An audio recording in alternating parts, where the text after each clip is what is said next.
Senti, se facciamo 1, 2, 3, tu vuoi fare 3, 2, 1 e viceversa, contiamo come contavano gli Schiantos, ti ricordi? 2, 6, 9. Esatto, 2, 6, 9. 2, 6, 9. Oh, Siusi e Patrizio News. Dai, è TG molto del rock, turismo. molto rock, Certo. molto demenziale. Allora, Va bene. Io stavolta sono sinceramente, guarda, sono qua. Dove sono oggi? A Padova. A Padova, sei. sì, sono Ci a vedo. Padova. Sei a Padova. Cosa cavolo fai con quel cappello? Cosa fai col cappello? No, ma perché ricorda Sloturpadano? Ah, ho perché capito. Sloturpadano io lo faccio Andrà col in onda, cappello cioè, e lo Sloturpadano va in onda. Va in onda, va in domani, onda. Rete 4, Domani. 15:30. Esatto. E poi in replica, va bene, parliamo. Secondo me perché perdi i capelli. Comunque... Non è vero, guarda qua che ne ho. La carica dietro, sì. Allora, diciamo che sono a Padova. A Padova sono stato diverse volte. Se volete andare sul nostro sito italiaslotour.it, certo, ci sono diversi filmati che io ho girato a Padova, la Cappella degli Scrovegni, la Cattedra di Galileo, sì, l'Orto però Botanico. aspetta, c'è sul sito www.turismopadova.it c'è questa Padova Urbis Picta, cioè insomma ci sono tutte queste iniziative, queste cose bellissime organizzate, che poi appunto organizzano dei tour, quindi è molto importante seguire anche su www.turismopadova.it, lo scriviamo anche qua sotto così non potete sbagliare. Non potete, ma io qui però ho degli appuntamenti che vorrei sottolineare, sì, sempre a Padova. Il 2 dicembre c'è l'accensione dell'albero di Natale e ci sarà anche un coro gospel. Poi ci sarà la fiera di Natale con i mercatini e poi ci saranno dei video mapping sulle facciate dei monumenti, sì, per un viaggio nella storia della città. A Prato della Valle c'è la pista di pattinaggio. Il 4 dicembre alle 18 si inaugura, sì, la mostra dei presepi alle scuderie di Palazzo Moroni. Quanta roba! E in piazza Eremitani torna il villaggio di Babbo Natale con le giostre. Dal 7 dicembre al 7 gennaio in piazza Capitaniato, Natale artigiano. Poi ci sono anche le mostre, sì, le mostre di Natale a Padova sono molto interessanti. American Beauty. Ma oltre a Natale, c'è proprio anche mostre oltre a Natale. È vero, oltre a Natale. Sì, perché vanno avanti fino a gennaio. Hai ragione. Comunque, segnalo American Beauty da Robert Capa a Bansky al centro Altinate San Gaetano fino al 21 gennaio. Sì. E poi la mostra delle illusioni all'ex macello di Via Cornaro fino a febbraio addirittura. È molto interessante, sono cose che si possono fare in famiglia. Poi c'è anche lo scatto di Giotto al Museo Eremitani fino ad aprile. Ce n'è che ce n'è a Padova.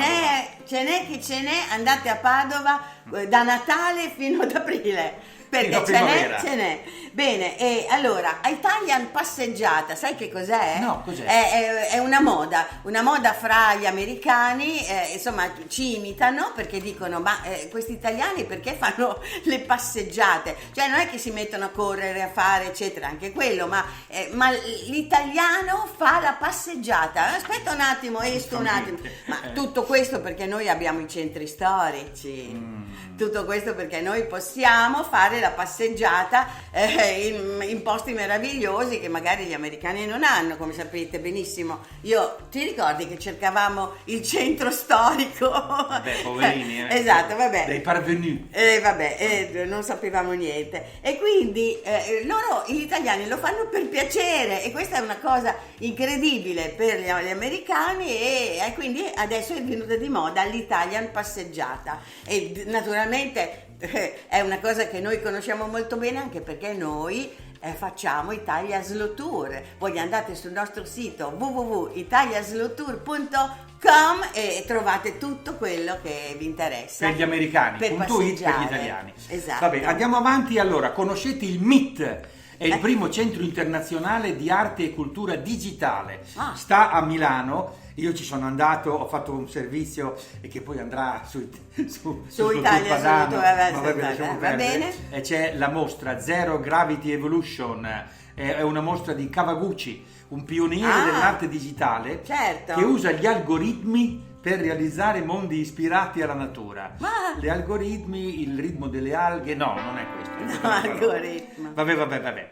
Vai avanti. Vado avanti. Allora, promozione turistica dell'Italia nel mondo è affidata alla Pimpa. Dai! Dopo la Venere, così, la Pimpa. Mi piace, mi piace la Certo. Pimpa. Pimpa viaggia in Italia ed è appunto una pubblicazione, diciamo, che serve appunto a raccontare dalle Alpi a tutto, sono gli incontri dalle Alpi alle piramidi del Mazarare al Reno dell'Italia, e poi gli incontri con Galileo Galilei, con Leonardo. Insomma, la Pimpa si fa un viaggio in Italia. Questo perché naturalmente è promozionale all'età dei bambini da 0 a 6 anni. Anche loro sono piccoli turisti per caso. Il libro è tradotto in 7 lingue, benissimo. Sì, è bellissimo. Appuntamenti fino al 23 dicembre, è in corso la 10ª edizione di Saboris Antigus. Non è latino, è sardo. Sì, perché è un viaggio tra le tradizioni gastronomiche sarde, coinvolge 9 borghi nelle regioni del Trexenta e del Sarcidano, siamo nel sud della Sardegna. Ovviamente degustazioni, dimore storiche, siti archeologici, e voi cercate su Instagram o Facebook il programma, cercate Saboris Antigus. Che è sardo. Vabbè, allora a Bolzano, Galleria Civica, Walter Bonatti, te lo ricordi? È uno scalatore. Certo, sì. Ecco, Stati di Grazia, un'avventura ai confini dell'uomo.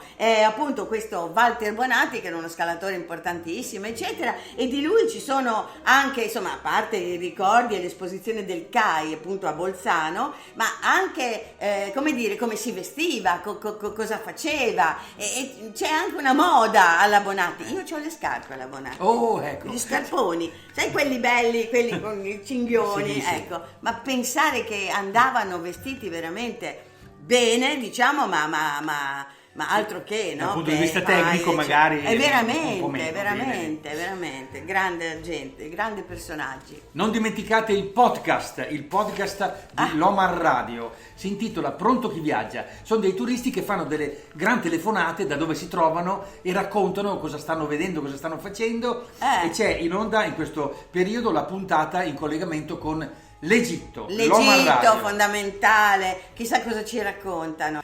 Curiosità turistiche. Allora, c'è stato un malinteso, è stupendo però. C'è stato un malinteso fra un signore, un turista dell'Azerbaijan, e una barista portoghese. Lui, usando appunto una app di traduzione automatica, ha chiesto una granata, cioè grenade, al posto di un succo di melograno. Allora, perché la traduzione è venuta male, la barista si è spaventata, ha chiamato la polizia e il signore dell'Azerbaijan è stato portato in commissariato. Dopodiché si è chiarito l'equivoco e tutto a posto. Non era una granata, ma una granata. Attenzione a usare appunto l'app. Esatto. Come parli. Turistica. Un'altra notizia brevissima, un'altra curiosità. Una famiglia inglese da Manchester è andata a Pisa per mangiare una pizza. Sì, perché sì, perché sosteneva che gli costava meno che andare a cena a Londra. Hanno fatto 2 o 3 conti con una Ryanair, naturalmente, con un volo molto scontato, certo. E poi la pizza pizzeria, che è costata meno, insomma 39 sterline per persona, poi la cena 50 sterline, hanno mangiato la miglior pizza della loro vita. Beh, certo, spendendo meno. Vabbè, insomma, diciamo. Va bene, abbiamo finito. Vedi che viaggiare anche si risparmia. A viaggiare si risparmia. Sì, spostandosi. Ragionateci sopra, come dice. Davvero. Va bene. Alla prossima. Alla prossima. Ciao. Ci sono tanti pensionati che preferiscono andarsene. Pensionati per caso. Lo sai, pensionati per caso dobbiamo farlo.